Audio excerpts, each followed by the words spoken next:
So this is an Oreck XL that's in need of some service.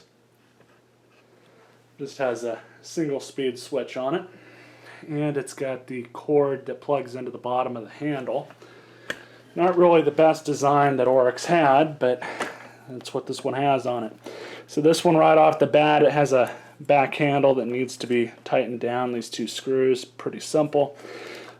This cord is actually in very good condition. Sometimes they aren't. And one unfortunate thing about these particular cords is they're not the easiest to find. When you do find them, they are often fairly expensive. So the other thing to look at on these is, of course, the fan chamber. And a dead giveaway is if they're broken or not, they'll shift a lot when you rock the handle side to side. This one, of course, is not doing that. It'd be very obvious if it was.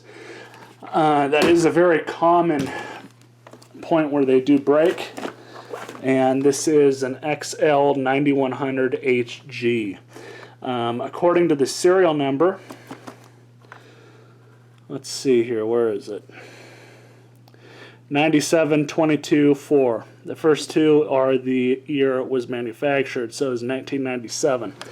I don't really care much for the month and date, but those of you who know about those can figure it out on your own. So it does appear that there's still a belt inside this thing. At least that's what it feels like. The bristles are not the worst I've seen. Definitely. This is a brush roll that I would replace, to be very honest. The bristles are not as soft as I've seen some of these in the past, but this one is actually in, I mean, it's in okay condition, it's just old. And I find that with these Orecks, one of the good things about these vacuums is parts are everywhere for them, both aftermarket and original equipment. So you can get parts for these things very cheaply. I do mean very cheaply. I'm talking about, you know, a brush roll for like $10 brand new. Aftermarket, of course, but there's really not much of a difference between those and the original ones. So we'll go ahead and start breaking into this thing. Also, 90% of the times with trash pick vacuums, we need to put a cord on this one. The tweaker's already got a hold of the cord off of it, but thankfully they left the vacuum. Sometimes they'll take the whole vacuum for the motor that's in it, or they'll just bash it up in the middle of the street and destroy it for the motor as well as the cord. Now, as I've already mentioned in this video and previous videos, one of the main reasons why I like these is just that obviously the parts for them are very cheap. They're also very easy to work on. Breaking down one of these is not a hard task, because to get to the guts of the machine, you just take out a few screws,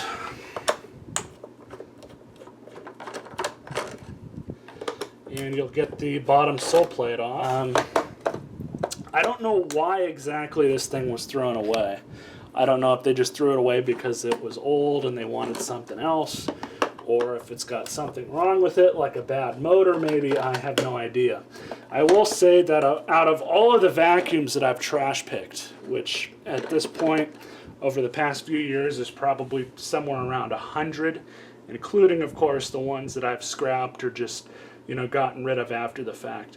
I've only, out of all of those that I've been able to turn on and test, only one of them had a truly burned out motor. And so that's how you take apart that. So I don't really think that this vacuum in particular has a burned out motor, though it's not impossible. But we'll go ahead and check out everything under here and make sure we're still good to go. I can already tell you guys, I can already see why it was probably thrown away. So, and now this is also a very typical thing I run across with garbage picks, anything really, but the subject right now is vacuums. People will typically throw a vacuum away for a multitude of reasons. Two of the most common ones, believe it or not. They're also the most simple things to fix for even somebody who's not into taking stuff apart. Is a broken belt or a clog.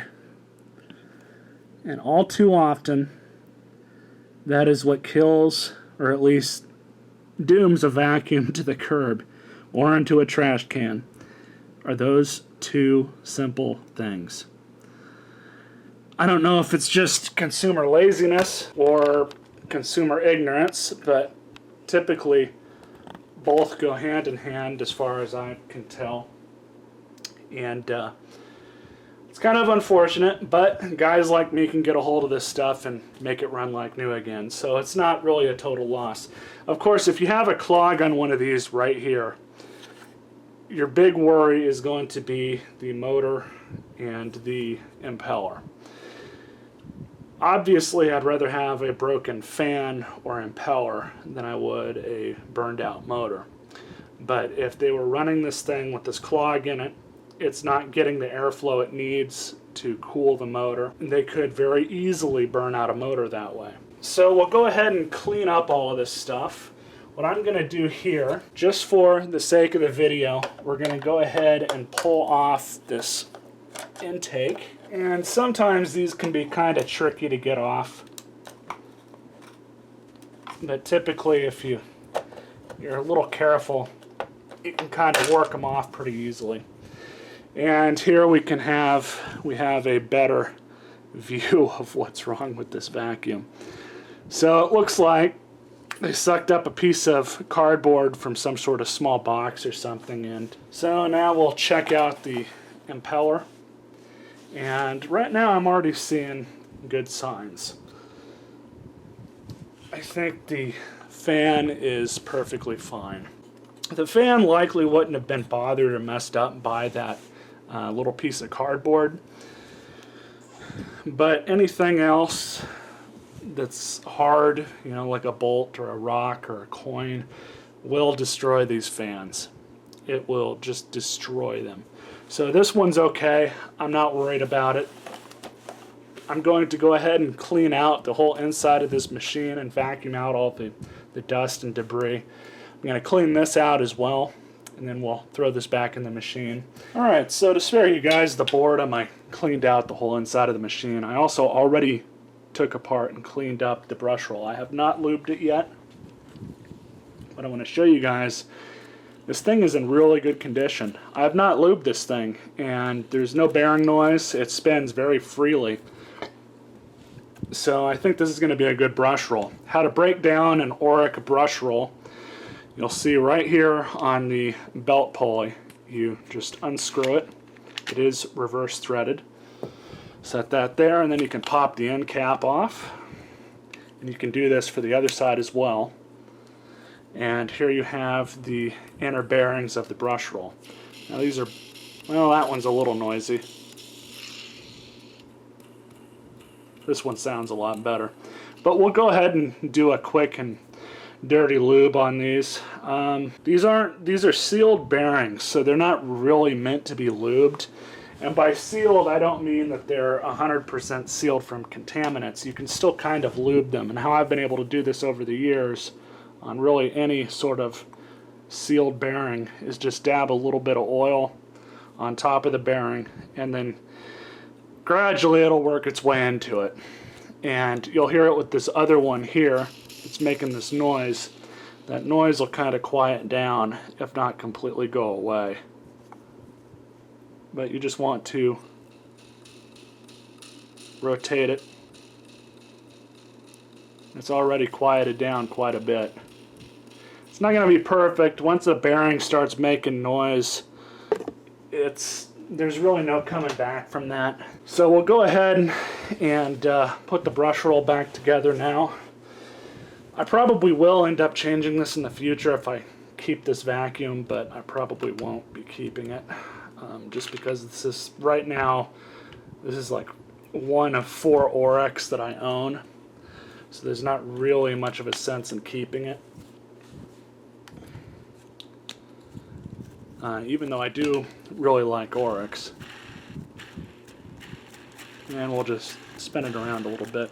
Now on these brush rolls, what you can do to get a little bit more traction out of them once they start aging, these machines kind of rely on the action of the brush roll to help you push it along the carpet. You can't adjust them manually. Well, as far as the whole machine goes, you can't adjust it manually. The only thing that you can adjust at all is your brush height. Now, the bristles themselves are fine, but I've worked on enough of these Orecs now to know that once they start aging like this, they become a little bit harder to roll across the carpet. So what you want to do is change your end caps from new to old, because it is an old brush, I guess, but you know. Go ahead and stick this in. This will give us a little bit more height, and when your bristles start getting soft and very flexible, you kind of want to do that anyways, because it does end up helping you in the long run. You guys can see how well this thing spins. I mean, even for me, that's surprising. So we'll stick this intake back on. There's that. So screw goes back into, we'll go ahead and throw the new belt on. And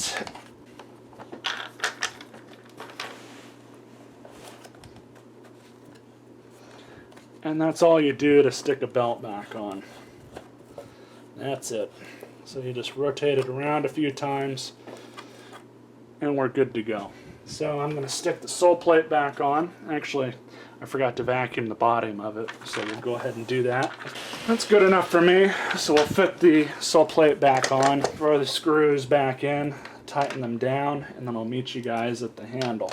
And so at the handle, what you can do to kind of prevent it from moving around like this is they do make, and by they I mean Orac, they do make a sort of a brace modification that you can throw onto here, and that will prevent this from happening.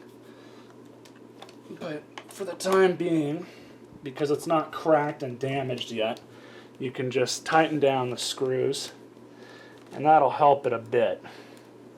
So it is still going to flex a little bit.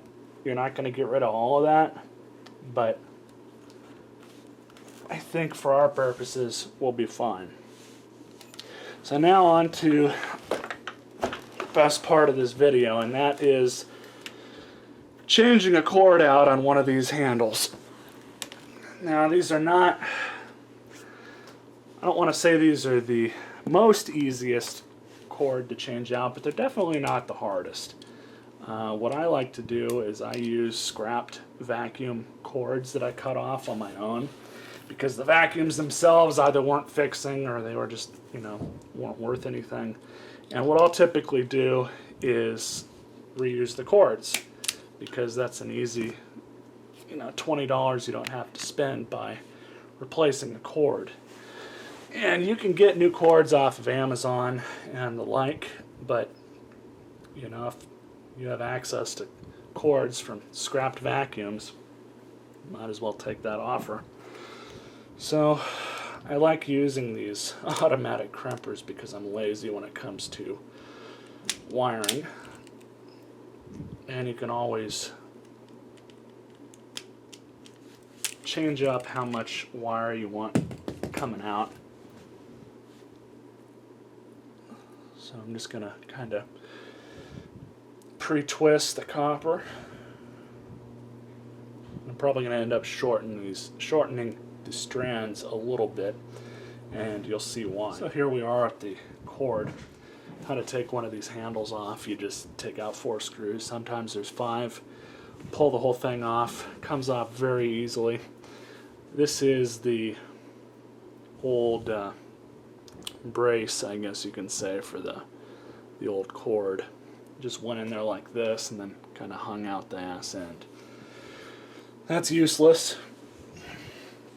But my vacuum guy, or my local vacuum store, told me that you can just put a small knot into a cord. Won't hurt the cord even over time, what he said.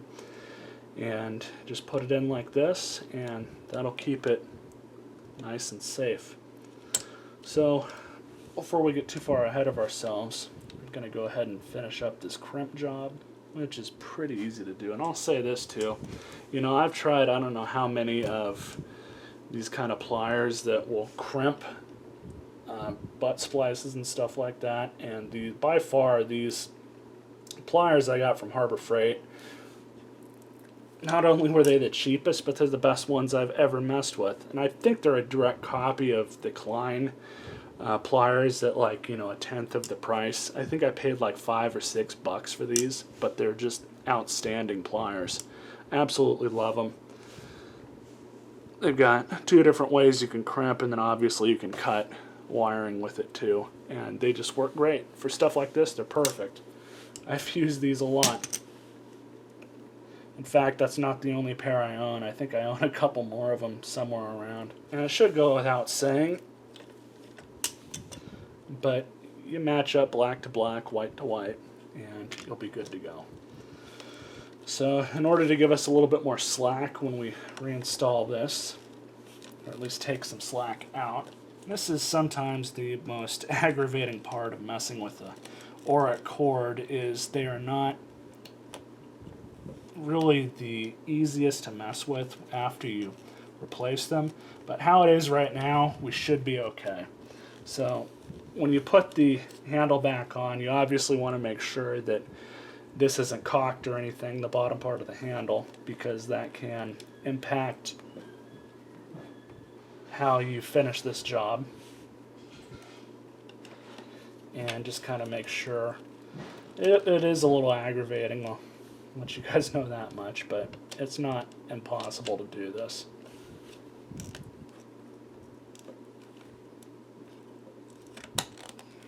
And it should go on nice and easy, just like that. Now the switch itself, you want to make sure that's in, obviously how it should be. And now we can go ahead and put these screws back into your handle. Now I did want to mention the bag. I have not changed this bag. It looks like the prior owner actually changed this at some point. It does have the press-on kind of fitting to it. And like I said, these machines aren't sealed, so one of the main places you're going to want to clean is the inside of the bag dock. But other than that, they're pretty simple to service. So we'll go ahead and reuse this one, because why not? It looks new. And then just throw the bag back in. On some of them, they have kind of their own kind of dock where it kind of slides in or folds over. And those are a little bit better. But typically, as long as you're not messing with the bag or trying to abuse the machine or something, it's never really going to come off. Let's see what she does.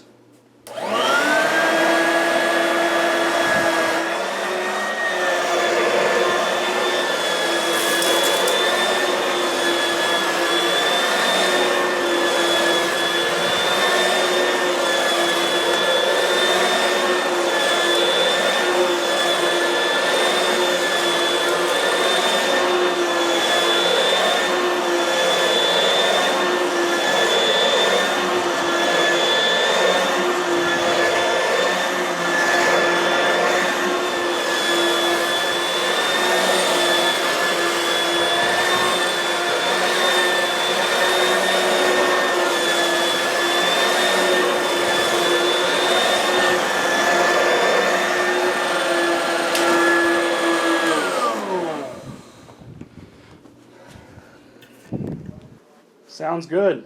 Other than having it clogged, there was really nothing wrong with it. It's kind of a shame people throw away stuff for simple things like that, but if they didn't do it, I wouldn't be able to get a hold of stuff like this. So I hope you guys enjoyed this video. Stay tuned for more. You all stay classy.